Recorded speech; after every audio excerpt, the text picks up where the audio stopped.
Hi, this is Jonathan Rosenhead, the Jerusalem psychotherapist. This week's Torah and Psychology post of Parashat Beha'aloscha is titled Internal Light.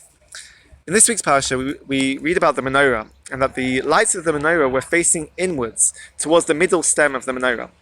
And the Netziv comments that the menorah represents the wisdom in the world, the different types of wisdom in the world. But the fact that the lights are facing inwards to the middle stem is because the middle stem represents Torah. And therefore, all of the wisdom in the world is to serve the Torah and to serve the study of Torah.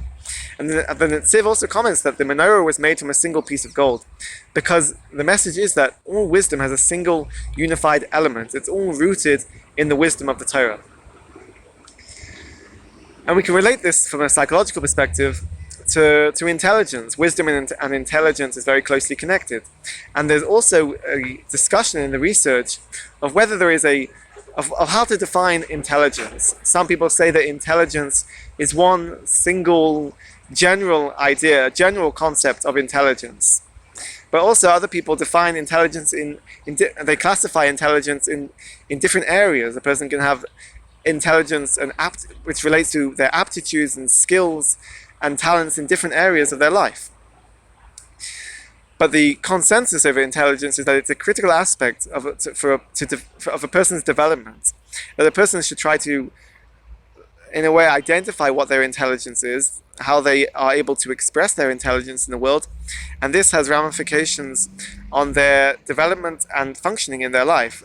And the intelligence, we see, has implications on a societal level, how it affects education, occupation, and also a person's behavior and mental health. And mental health is, I'd like to focus obviously on the mental health aspect.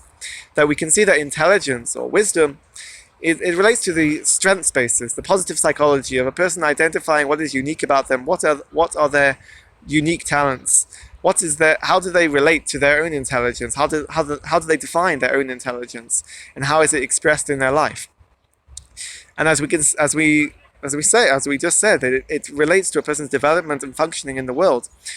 So a person being able to tap into their intelligence and knowing what's unique about them and being able to express their intelligence will obviously have a positive impact on their functioning and on their mental health.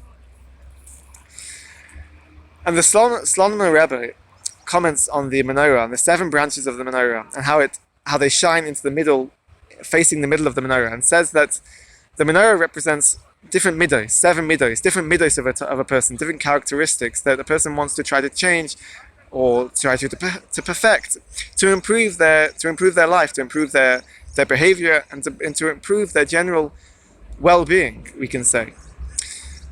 And the menorah obviously produces light. It projects light and gives external light to other people, to its environment. But the fact that the menorah is shining inwards, the Slonim Rebbe says, is that it's giving a message that first we need to perfect ourselves. We need to shine light onto ourselves first, to correct anything that needs to be corrected, to perfect, to improve our functioning and our well-being, and only then can we then give light to other people. So it means help yourself first before you can help other people. And this is a message for all of us to take, that we need to first, in a way, be selfish, in a way to sort of focus on ourselves first, to try to make sure that we are stable and that we are functioning well before we can give over to other people. Obviously in the field of mental health, this relates also to mental health professionals, that before they can help other people, they need to also understand themselves. A person who is a mental health professional will go through a process of professional and personal development through their training. And also, obviously, there's the importance of peer support and supervision that gives them this framework to be able to work on themselves first in order to be able to help other people in the most adaptive way and to be effective as a therapist.